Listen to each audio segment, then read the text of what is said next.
Villain गयो लय विप्र समाजा। और जिस आसन पर महाराज स्वयं दशरथ बैठते थे उसी आसन पर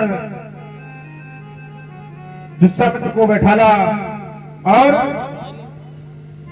चरण पखार की पूजा मौसम धन आज नहीं दूजा। अपने पुत्रों को प्रणाम कराया और पूछा प्रभु बताएं यही कारण आगमन तुम्हारा आगमन क्यों हुआ, उसका कारण क्या है। कहो सो करत न लागी बारा, तुम्हारे कहने में देरी होगी, हमारे करने में कोई देरी नहीं होगी। बताएं क्या कारण है आने का। विश्वामित्र ने कहा राजन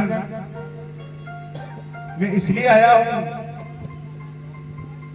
मैं यज्ञ करता हूं, राक्षस हमारा यज्ञ नहीं होने देते और अनुज समेत देव रघुनाथा निश्चर वध में हूं सना था। हमें श्री राम और लक्ष्मण को दे दो। जैसे ही इस बात को सुना मानो ऐसा लगा हो पैरों से जमीन पृथ्वी धस गई हो। क्यों? चौथे पर पायो सुखचारी। राजा ने कहा भगवान चौथे पर पायो सुखचारी, लेकिन विप्र वचन नहीं कहो बेचारी। मैंने बुढ़ापे में संतानों को देखा है और तुम कह रहे हो इन्हें हमें दे दो। मैं इन्हें नहीं दे सकता। क्यों? सब सुत मोए प्राण की नाई, लेकिन राम देत नहीं बन गुसाई। वैसे तो हमारे चारों पुत्र प्राणों के समान हैं, लेकिन राम देते नहीं बन गुसाई। राम को देते नहीं बनता है। जब चार पुत्र प्राणों के समान हैं, तो ऐसा राम में क्या है बताया। मुनिजन धन संतन को सर्वस्व, ये संपत्ति ट्रस्ट की है। जैसे कोई मंदिर बना हो, उस मंदिर में 20 बीघा जमीन लगी हो, तो वो जमीन किसी की नहीं हो सकती। वो किसकी है? वो ट्रस्ट है मंदिर के नाम से। ये संपत्ति ये राम अकेले भी नहीं दे सकता हूं, क्योंकि संतों का सर्वस्व है, मुनियों का धन है। और एक बात, मैं इसे क्यों नहीं दे सकता हूं। एक बार महाराज दशरथ देवासुर संग्राम करने के लिए गए। युद्ध करते करते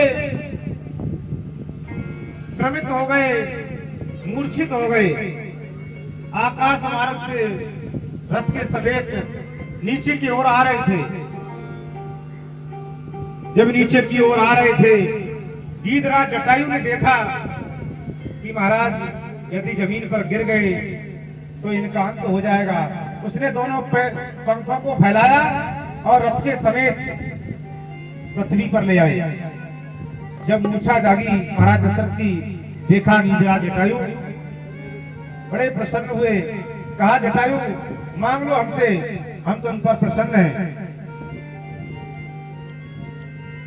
गीधराज ने कहा यदि तुम हमें देना ही चाहते हो तो अपने बड़े पुत्र को हमें दे दो।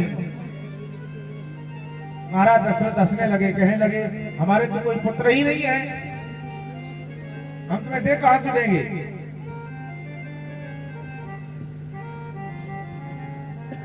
जटायु ने कहा तुम्हारे कोई पुत्र नहीं है, कोई बात नहीं, भविष्य में जब हो तो बड़े पुत्र को हमें दे देना, उस पर अधिकार मेरा होगा।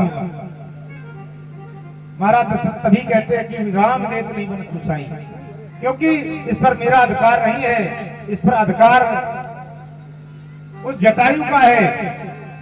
और ऐसा ही किया है जिस समय आप कथा सुनेंगे आगे। महाराज दशरथ का निधन हो जाता है, उनके पास में राम लक्ष्मण भरत शत्रुघ्न कोई भी पुत्र नहीं होता है। अपने हाथों से अपने पिता की मिट्टी को नहीं लगाते हैं, लेकिन वहीं पर वन में जाकर के जिस समय गीधराज जटायु मिलता है तो अपने हाथों से उसकी अंतिम क्रिया करते हैं। वही कह रहे हैं। और महाराज दशरथ ने कहा, बहू हम तुम्हें दे तो दें, ये मेरे बालक अभी छोटे छोटे हैं, और कहा वो